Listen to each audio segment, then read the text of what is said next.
Di sebuah selokan kotor di Sirte, tubuh seorang pria diseret dan dipukuli oleh massa yang berteriak penuh amarah.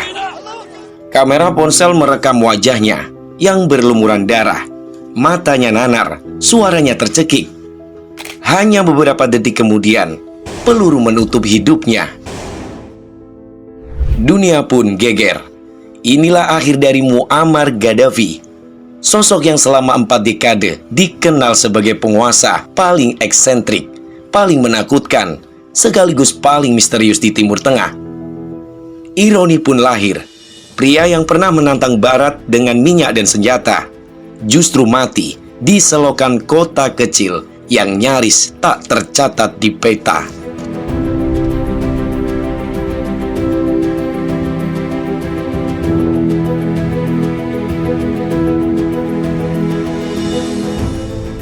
Gaddafi bukan sekedar pemimpin biasa. Ia lahir dari tenda gurun, tumbuh di tengah kehidupan Badui yang keras, lalu bangkit menggulingkan raja tua dengan revolusi tanpa darah. Selama 42 tahun, ia mengeklaim diri sebagai pemimpin revolusi, bukan presiden atau raja. Ia menulis buku hijau sebagai pedoman politik, membangun Jamahiriyah yang katanya demokrasi rakyat langsung, tapi nyatanya penuh represi dan kekerasan. Dunia melihatnya dengan dua wajah.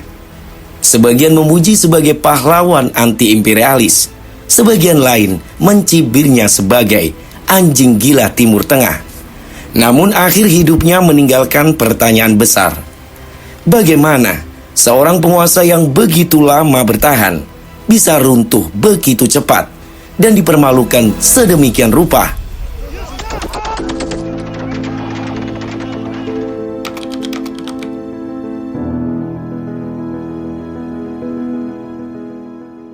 Muammar Gaddafi lahir pada 7 Juni 1942 di Sirte, sebuah daerah gurun di pesisir Libya. Keluarganya hidup sederhana, dari suku Badui Kadadfa yang menggantungkan hidup pada ternak dan pasir gurun. Sejak kecil, ia sudah tumbuh dalam cerita tentang kebanggaan Arab dan penderitaan rakyat di bawah raja. Gaddafi muda terobsesi pada sosok Gamal Abdel Nasser, presiden Mesir yang membakar semangat pan-Arabisme. Saat belajar di sekolah militer, Gaddafi tak sekedar mengasah disiplin, tapi juga mengumpulkan jaringan perwira muda yang kecewa dengan Raja Idris pertama. Libya waktu itu kaya akan minyak, tapi rakyatnya miskin. Sementara sang raja lebih sibuk di luar negeri ketimbang mengurus rakyatnya sendiri. Gaddafi merasa waktunya tiba. Pada 1 September 1969, di usia 27 tahun, Gaddafi memimpin kudeta damai. Raja Idris digulingkan tanpa perlawanan berarti. Dengan cepat, Gaddafi dan kelompoknya mengambil alih kekuasaan, menamakan diri mereka Dewan Komando Revolusi. Tak ada tembakan yang menggema di Tripoli, tak ada istana yang terbakar. Tapi di mata rakyat, pagi itu menandai lahirnya era baru. Berbeda dari penguasa lain, Gaddafi tampil sederhana. Ia menolak istana, tinggal di tenda gurun, dan mengklaim sebagai bagian dari rakyat. Inilah awal dari karir politik yang akan membawa Libya dari gurun sepi menjadi pusat sorotan dunia.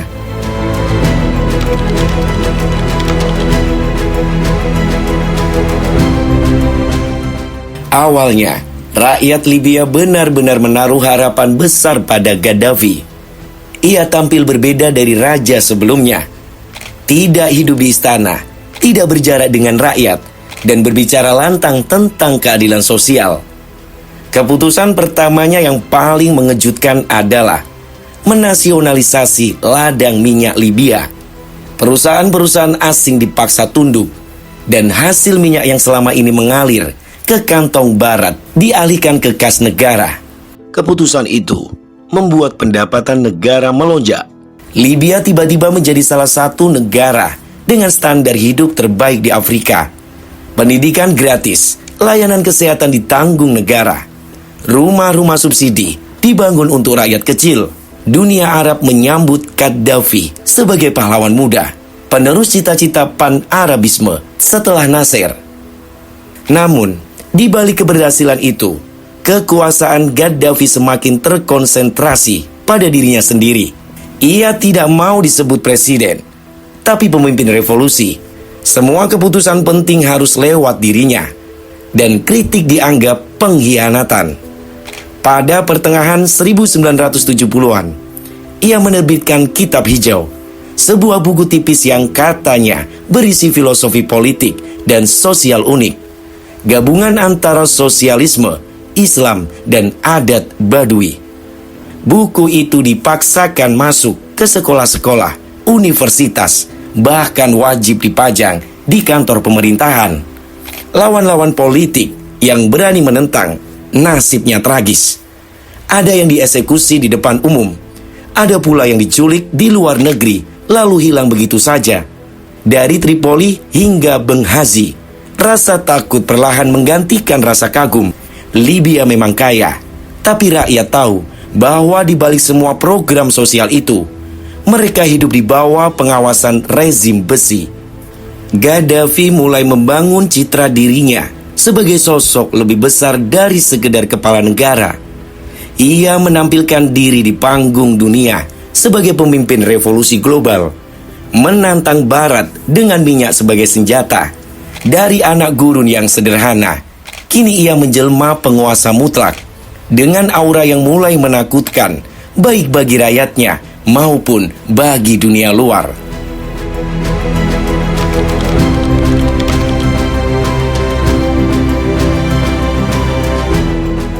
Semakin lama berkuasa, Gaddafi semakin sulit dipahami. Dunia melihatnya bukan hanya sebagai diktator, tapi juga sosok eksentrik yang penuh teka-teki. Ia jarang mengenakan setelan formal, lebih suka jubah berwarna mencolok atau pakaian tradisional Badui. Kemanapun pergi, ia selalu membawa tenda gurun.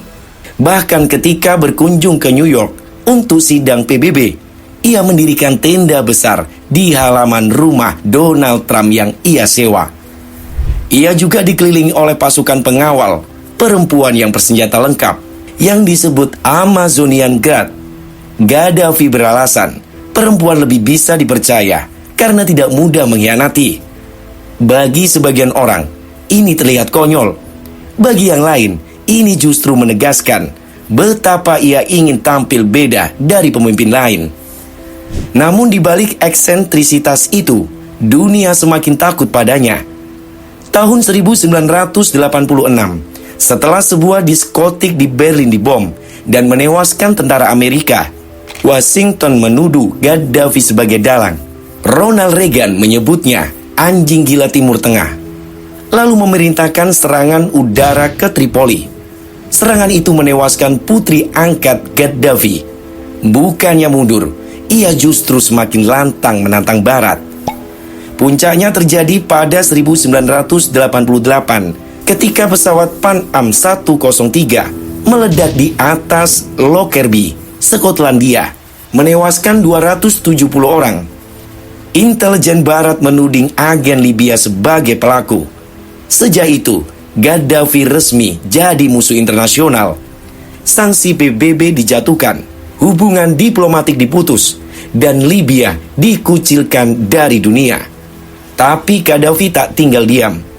Ia menyalurkan dana dan senjata untuk berbagai kelompok pemberontak dan milisi di Afrika dan Timur Tengah, dari Palestina sampai kelompok bersenjata di Chad.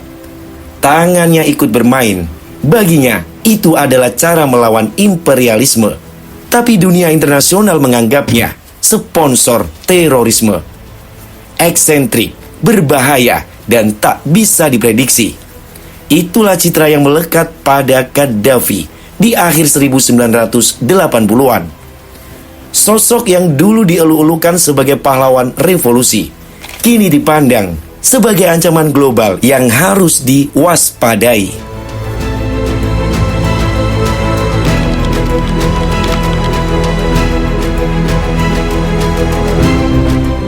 Memasuki 1990-an, badai yang menimpa Gaddafi semakin berat. Sanksi PBB menghantam keras perekonomian Libya. Minyak memang masih mengalir, tapi sulit dijual karena embargo. Pesawat internasional dilarang mendarat di Tripoli, membuat Libya terasing dari dunia. Rakyat yang dulu menikmati pendidikan dan layanan kesehatan gratis mulai merasakan pahitnya kekurangan. Gaddafi yang selama ini berdiri gagah menentang Barat mulai goyah.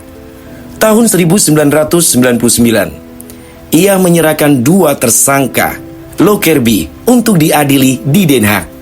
Sebuah langkah yang mengejutkan dunia. 4 tahun kemudian, pada 2003, ia mengumumkan bahwa Libya bersedia menghentikan program senjata pemusnah massal. Barat pun menyambut gembira.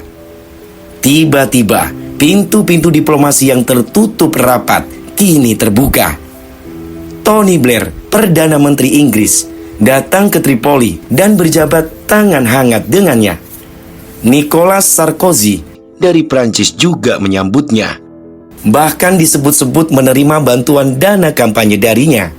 Condoleezza Rice, Menteri Luar Negeri Amerika, pernah dijamu dengan kemewahan yang jarang terlihat di tenda gurun Gaddafi. Bagi sebagian pihak, langkah ini adalah kemenangan diplomasi. Diktator yang dulu menantang Barat akhirnya menyerah. Tapi bagi rakyat Libya, perubahan itu terasa aneh. Gaddafi yang dulu berteriak anti-imperialisme, kini justru berpose dengan pemimpin negara-negara yang dulu ia kecam habis-habisan. Banyak yang melihatnya bukan lagi sebagai singa gurun, melainkan pemimpin tua yang lelah, yang menjual harga diri demi bertahan hidup. Namun meski hubungan dengan luar negeri membaik, di dalam negeri tidak ada reformasi berarti. Oposisi tetap dibungkam, rakyat tetap hidup di bawah pengawasan. Di mata banyak orang, rezim ini hanya menunggu waktu sebelum runtuh. Dan waktu itu datang lebih cepat dari yang dibayangkan. Ketika gelombang revolusi Arab Spring meledak dari Tunisia dan Mesir, lalu menyebar ke Libya.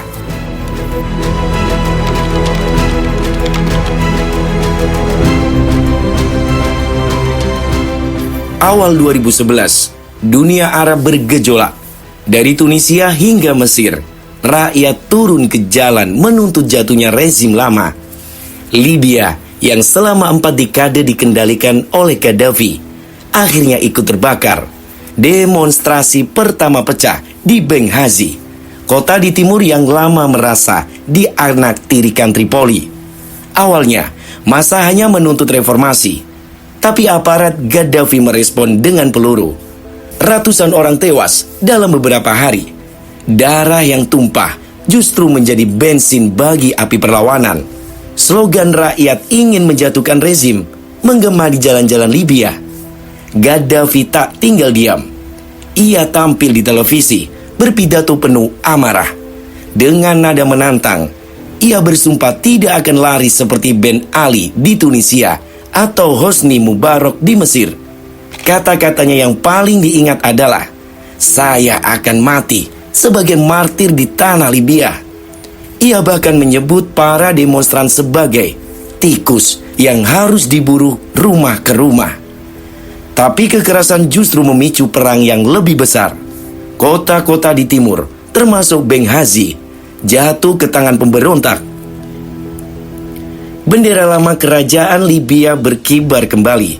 Dari Tripoli, Gaddafi mengirim tank dan pesawat tempur untuk menumpas oposisi. Dunia tak tinggal diam. Dewan Keamanan PBB mengeluarkan resolusi memberi mandat intervensi militer demi melindungi warga sipil. NATO turun tangan. Jet-jet tempur Prancis, Inggris, dan Amerika mulai menghantam konvoi Gaddafi, melumpuhkan kekuatan udaranya. Apa yang terjadi kemudian adalah awal dari akhir. Dalam hitungan bulan, Gaddafi yang dulu menaklukkan dunia dengan minyak, kini terjebak dalam perang saudara yang tak bisa ia kendalikan.